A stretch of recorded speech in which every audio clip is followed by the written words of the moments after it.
Hello everyone. As you know, in our previous lecture we have discussed about fourth chapter and we have started about, our fifth chapter, that is accounting equation and rules of debit credit.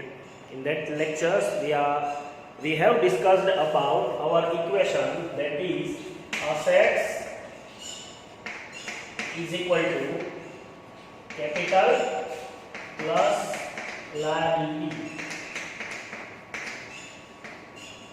हमने एक equation solve किया था ऐसे, assets is equal to capital plus liability. हमने ये भी discuss किया था एसेट्स में क्या क्या आता है, कैपिटल में क्या क्या आता है और लायबिलिटी में क्या क्या आता है। ये एक ही इक्वेशन है पूरे चैप्टर में, एक इक्वेशन हमें सिर्फ प्रूव करना है after the all transactions, after the giving effect of all transactions. Assets में जो भी इफेक्ट होगी प्लस माइनस होगी, कैपिटल में भी जो भी इफेक्ट होगी वो प्लस माइनस होगी, लायबिलिटी में भी जो इफेक्ट होगी वो प्लस माइनस होगी। मतलब इनमें से कोई भी एक ट्रांजैक्शन हमको जो भी दिया गया हो उसमें से या तो एसेट्स इंक्रीज या डिक्रीज होगी, या तो कैपिटल इंक्रीज या डिक्रीज होगी, या तो लायबिलिटी इंक्रीज या डिक्रीज होगी, जिससे अगेन एंड अगेन ये इक्वेशन प्रूव होता जाएगा कि असेट्स जितनी है फॉर्म में उतनी ही लायबिलिटी और कैपिटल का टोटल आएगा, वो दोनों अमाउंट सेम आएगी। हमने एक एग्जांपल लिया था। Let's solve the questions from our book. आपको जो पीडीएफ भेजी थी हमने, वो पीडीएफ में पेज नंबर 5.3 के ऊपर है। उसमें एग्जाम्पल करके है, इलस्ट्रेशन हमारा बाद में शुरू होगा, पहले एग्जाम्पल करके थोड़े ट्रांजैक्शन दिए हैं, वो ट्रांजैक्शन हम रीड करते हैं। 5.3 के ऊपर लास्ट में है एग्जाम्पल, और उसमें ट्रांजैक्शन 1 करके दिया है। मैं ट्रांजैक्शन रीड करता हूँ। Ram commenced business with capital of 50,000। Ram commenced business with capital of 50,000, मतलब वो राम 50,000 की कैपिटल लेके बिजनेस स्टार्ट कर रहा है। तो वो कैपिटल है कमेंस्ड बिजनेस विथ, कमेंस्ड मतलब स्टार्ट करना, तो वो स्टार्ट कर रहा है बिजनेस, मतलब वो पहली जो अमाउंट जो वो इन्वेस्ट कर रहा है वो कैपिटल है, तो हमारी कैपिटल इंक्रीज होगी वहां पे। तो यहाँ पे हम करेंगे प्लस 50,000 कैपिटल। हम क्या ऐड कर रहे हैं वो बाजू में लिख देंगे। पहले ये सब जीरो ही है, जब बिजनेस स्टार्ट करते हैं तब हमारी एसेट्स कुछ भी नहीं है, कैपिटल भी कुछ भी नहीं है और लायबिलिटी भी जीरो है। तो ये कैपिटल जितनी आई वो कैश में आई, कैश हमारी एसेट्स है, तो एसेट साइड भी उतना ही प्लस करेंगे एज ए कैश। हमने यहाँ पे प्लस किया, वो हमारी कैपिटल थी, मतलब एज ए 50,000 कैपिटल प्लस किया, वो एज ए कैपिटल आई, मतलब ये कैश के फॉर्म में आई। तो 50,000 हमारी कैश जो है वो हमारी एसेट्स है। जो भी कैश बैलेंस है, जो भी बैंक बैलेंस है, वो सारी हमारी एसेट्स होती है इसमें। इसलिए एसेट्स में भी प्लस किया, कैपिटल में भी प्लस किया, लायबिलिटी अभी भी जीरो है, हमें कुछ पे नहीं करना है। तो यहाँ पे एक ट्रांजेक्शन पूरा होते ही टोटल करना है 50,000 इज इक्वल टू, यहाँ पे भी टोटल करना है 50,000, लायबिलिटी तो जीरो ही है। ये नीचे डबल लाइन करने से एक ट्रांजैक्शन पूरा होता है। ये अकाउंट की मेथड है, नए हो इसलिए हर एक मेथड में हम कभी भी अकाउंट क्लोज करेंगे या सम पूरा करेंगे तो अमाउंट के नीचे ऐसे डबल लाइन करेंगे, मतलब ये ओवर हो गया, पूरा हो गया, ये ट्रांजैक्शन पूरा हुआ। तो ये फर्स्ट ट्रांजैक्शन था हमारा। ऐसे ही सारे ट्रांजैक्शन की इफेक्ट के बाद भी ये जो इक्वेशन है वो प्रूव ही हो जाएगा। Assets is equal to capital plus liability, वो इक्वल ही आएंगे। तो ये सारे ट्रांजैक्शन है वो एक दूसरे से कनेक्टेड है, मतलब ऐड होते जाएंगे, अमाउंट जो है वो उसमें ऐड होती जाएगी। तो अभी फॉर्म में 50,000 कैश है, 50,000 की हमारी कैपिटल है और जीरो लायबिलिटी है। तो अब सेकंड उसमें ट्रांजैक्शन नंबर 2 देखो। He purchased goods for cash 10,000. Okay. He purchased goods for cash 10,000. Okay.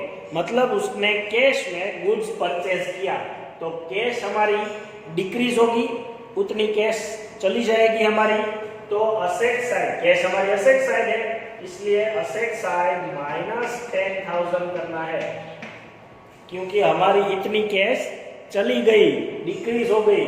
तो 50,000 हमारे पास कैश थी, 10,000 की कैश चली गई, तो अब हमारे पास कैश कितनी रही? 40,000। और इसकी दूसरी इफेक्ट क्या होगी? हम ये अभी पूरा नहीं हुआ, 40,000 हो गया। अब दूसरी इफेक्ट क्या हुई? हमने क्या परचेज किया था?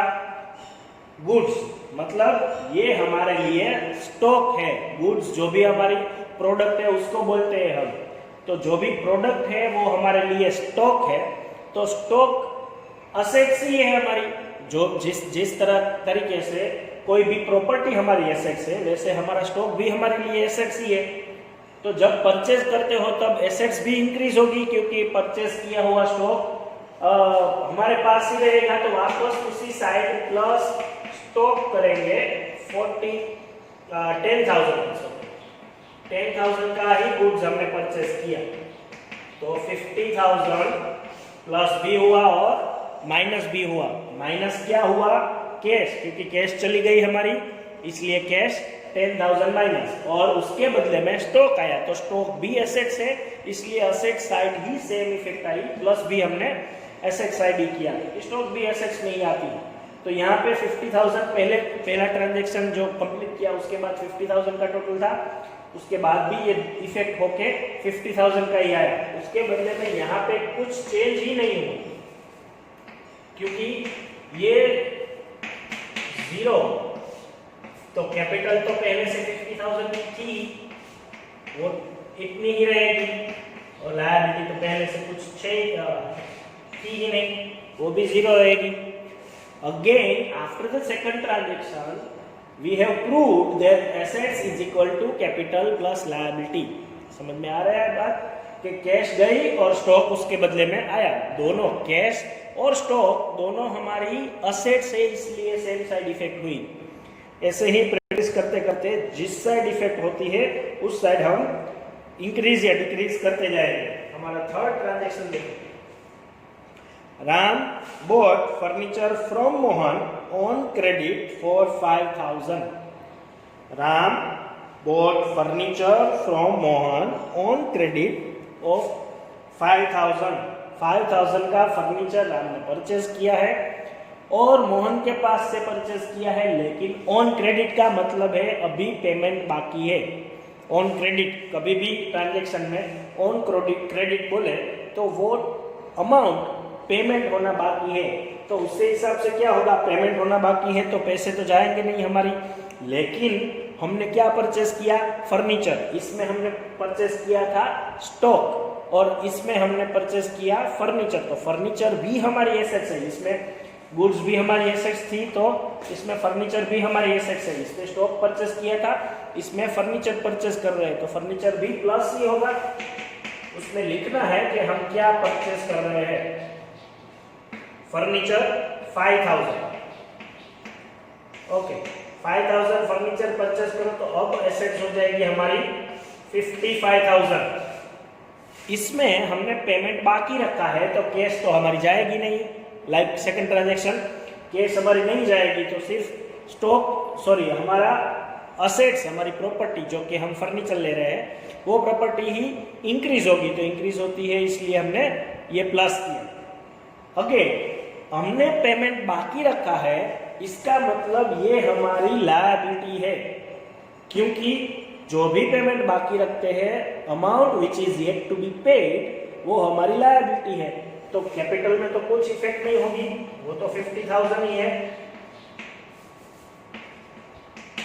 पर अब हमारी लायबिलिटी 5,000 की ऐड हो गई, तो उसका टोटल 55,000 आ गया। इस बार हमने कैश पेमेंट नहीं किया, इसलिए असेट साइड कैश में से माइनस नहीं किया, लेकिन पेमेंट करना बाकी है, इसलिए हमारी वो लायबिलिटी है, इसलिए लायबिलिटी में हमने प्लस कर दिया। तो असेट्स में भी प्लस और लायबिलिटी में भी प्लस। तो उस हिसाब से असेट्स हमारी 55,000, कैपिटल प्लस लायबिलिटी भी 55,000 हो गई। तो अगेन हमने क्या प्रूव कर दिया, assets is equal to capital plus liability. Again हम फोर्थ ट्रांजैक्शन देखते हैं।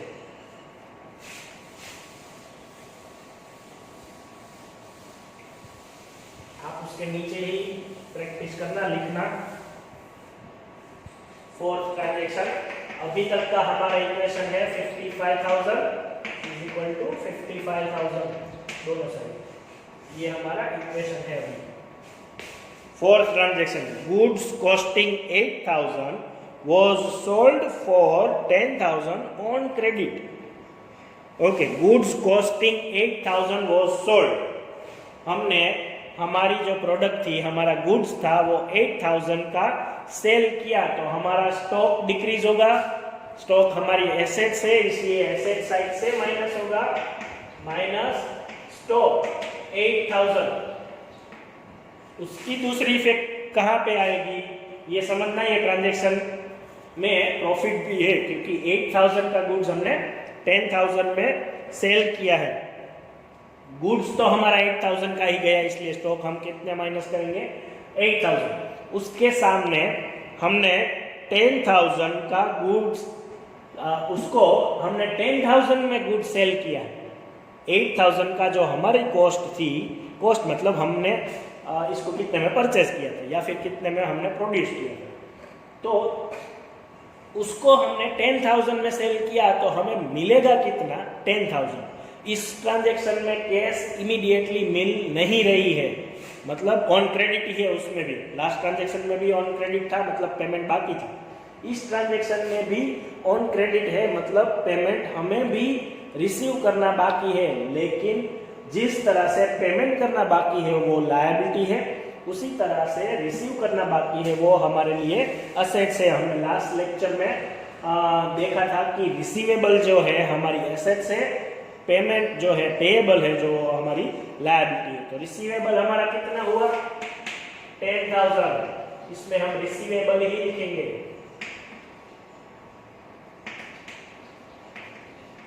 10,000, 8,000 माइनस होगा और 10,000 प्लस होगा, तो उसका मतलब 2,000 अल्टीमेटली प्लस होगा। 57,000 अमाउंट आएगी असेट साइड। ये फिर एक बार समझिए, 8,000 का गुड्स हमने सेल किया, इसलिए तो स्टॉक हमारा 8,000 का डिक्रीज हो गया। पेमेंट रिसीव करना बाकी है 10,000, क्योंकि सेल हमने ऑन क्रेडिट किया है, इसलिए 10,000 हमारा रिसीवेबल है। जो भी अमाउंट रिसीव करनी है वो भी हमारी असेट्स ही है, रिसीवेबल, इसलिए रिसीवेबल 10,000 हमने प्लस किया। अब उसकी इफेक्ट क्या आई, 2,000 का हमारा प्रॉफिट हुआ। 8,000 का गुड्स हमने 10,000 में सेल किया, मतलब 2,000 हमारा प्रॉफिट हुआ। मैंने आपको ये स्टार्ट करते वक्त एज अ थियरी हमने ये सीखा था कि कोई भी प्रॉफिट हो या कोई भी इनकम हो वो कैपिटल में प्लस होगी, कोई भी लायबिलिटी हो, सॉरी कोई भी एक्सपेंस हो या लॉस हो वो कैपिटल में से माइनस होगा। इसमें क्या हो रहा है, 2,000 का प्रॉफिट, तो इसमें कैपिटल में प्लस होगा as a profit 2,000। Again 57,000 total आ गया। लायबिलिटी हमारी जो है वही है 5,000 की जो थी वो। और इसमें अगर लॉस हुआ होता तो इसमें लॉस हम माइनस करते, लॉस या एक्सपेंस कैपिटल में से माइनस, प्रॉफिट या इनकम कैपिटल में प्लस। क्लियर इतना? तो ये हमने प्लस किया इसीलिए प्रॉफिट हुआ, इसीलिए। फोर्थ ट्रांजैक्शन हमारा पूरा हुआ। फिफ्थ ट्रांजैक्शन देख लीजिए, पेड सैलरी 600 एंड रेंट 400। ये तो हमने पेमेंट किया, मतलब कैश हमारी गई। फिफ्थ ट्रांजैक्शन, जो भी कैश हमारी गई वो कैश हम कैश डिक्रीज मतलब एसेट्स डिक्रीज में लिख सकते हैं। 600 एंड 400 मतलब सैलरी प्लस रेंट। आप अलग अलग भी लिख सकते हैं, कंबाइन भी लिख सकते हैं। सैलरी 1,000 मतलब सैलरी और रेंट दोनों का टोटल 1,000। ये हमारी कैश गई, इसलिए 56,000 टोटल। 56,000 अब हमारा एसेट्स का टोटल है 57,000 माइनस 1,000 कैश हमने पेमेंट कर दी, मतलब सैलरी और रेंट पे कर दिया। कैश हमारी एसेट्स है, एसेट्स डिक्रीज होगी इसलिए माइनस किया, अगर इंक्रीज होगी तो प्लस होगा। अब लाइक हमारा प्रीवियस ट्रांजैक्शन, इसमें प्रॉफिट हुआ था इसलिए कैपिटल में से माइनस किया। अगर लॉस हुआ है या फिर एक्सपेंस हुआ है तो कैपिटल में से माइनस होगा। तो इसमें एक्सपेंस ही पे कर रहे हैं, तो एज ए एक्सपेंस सैलरी और रेंट दोनों माइनस करने हैं। 600 एंड 400 आप कंबाइन भी लिख सकते हो, दोनों माइनस करो तो अगेन इसमें 56,000 आएगा। एक्सपेंस या फिर लॉस माइनस करना है, प्रॉफिट या फिर इनकम प्लस करनी है। इसमें एक्सपेंस हुआ, लास्ट टाइम हमने प्रॉफिट किया था इसलिए प्लस किया, इसमें एक्सपेंस है इसलिए माइनस किया। ओके, 6 ट्रांजैक्शन हमारा purchase goods for 12,000 from Ram but paid only 4,000। Okay, हमने परचेज किया है, परचेज कितना किया है हमने 12,000 का। गुड्स हमारा परचेज हो रहा है इसलिए गुड्स हमारी एसेट्स है, एसेट्स में प्लस होगा, प्लस स्टॉक कितना 12,000। लेकिन उसके सामने हमने पेमेंट तो नहीं किया, लेकिन पार्शियली पेमेंट किया है। 4,000 हमने पे कर दिए हैं, तो 4,000 की कैश हमारी डिक्रीज होगी। अगेन कैश भी एसेट्स है इसलिए कैश 4,000 माइनस होगी, अल्टीमेटली 8,000 प्लस होगा इसलिए 64,000 टोटल।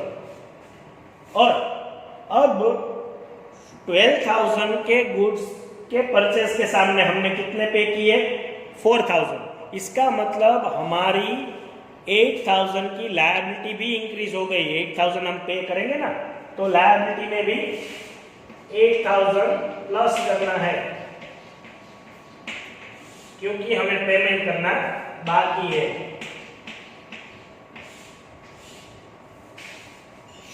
पेमेंट करना बाकी है इसलिए हमने लायबिलिटी में इंक्रीज कर दिया। 4,000 का पेमेंट हो गया था, सिर्फ 8,000 का ही पेमेंट करना बाकी है इसलिए 8,000 का लायबिलिटी इंक्रीज हुआ। स्टॉक प्लस हुआ, 12,000 का गुड्स हमने परचेज किया इसलिए एसेट्स इंक्रीज हुई। कैश हमने 4,000 पे कर दिया इसलिए कैश डिक्रीज हो गई 4,000। अल्टीमेटली आपने सभी ने देखा कि कोई भी ट्रांजैक्शन करो आप इक्वेशन प्रूव कर पाओगे। आपको सिर्फ यही सोचना है कि इस ट्रांजैक्शन की इफेक्ट से एसेट्स इंक्रीज हुई या डिक्रीज, कैपिटल इंक्रीज हुई या डिक्रीज, या फिर लायबिलिटी इंक्रीज हुई या डिक्रीज। यही आपको सोचना है कि इसमें थोड़ी प्रैक्टिस करोगे तो आ जाएगी। कोई एक फिक्स साइंटिफिकल फॉर्मूला नहीं है कि इसमें ही प्लस करना है, ऐसे ही करना है। आप अगर एग्जाम्पल जो आपको पीडीएफ मिली है उसमें आप एग्जाम्पल सोल्व किया हुआ देखोगे तो उसमें थोड़ा लंबा एक्सप्लेनेशन है। ये जो मैं लिख रहा हूँ स्टॉक, रिसीवेबल या फिर प्रॉफिट, सैलरी, रेंट, उस सब के ऐसे लंबे लंबे कॉलम बनाए हैं। ऐसे करने की कोई जरूरत नहीं है। आप सिर्फ यही लिख दो कि उस ट्रांजैक्शन में आप एज ए प्रॉफिट प्लस कर रहे हो, एज ए सैलरी माइनस कर रहे हो, एज ए रेंट माइनस कर रहे हो, तो आपका शॉर्ट एक्सप्लेनेशन में भी अच्छे तरीके से सम हो जाएगा। और एवरी ट्रांजैक्शन के बाद में आप टोटल तो लिख ही रहे हो, उसमें टोटल नहीं दिया है, आपको करना पड़ेगा। इसलिए मैं ऐसे करवाता हूँ कि टोटल आपको सामने भी आ जाए, देखने में भी आ जाएगी। एवरी ट्रांजैक्शन के बाद ये टोटल सेम आ रहा है। आगे के लेक्चर्स में भी हम यही कंटिन्यू करेंगे। एग्जाम्पल 1 से स्टार्ट करेंगे। ये तो सिर्फ एक्सप्लेनेशन के लिए हमें समझ। उसके बाद जो ट्रांजैक्शन में ये पूरा हो जाने के बाद एक बैलेंस शीट दी है जो आपको नहीं करनी है, आपको सिर्फ इक्वेशन सॉल्व करना है। बैलेंस शीट का पूरा चैप्टर अलग आएगा। Thank you.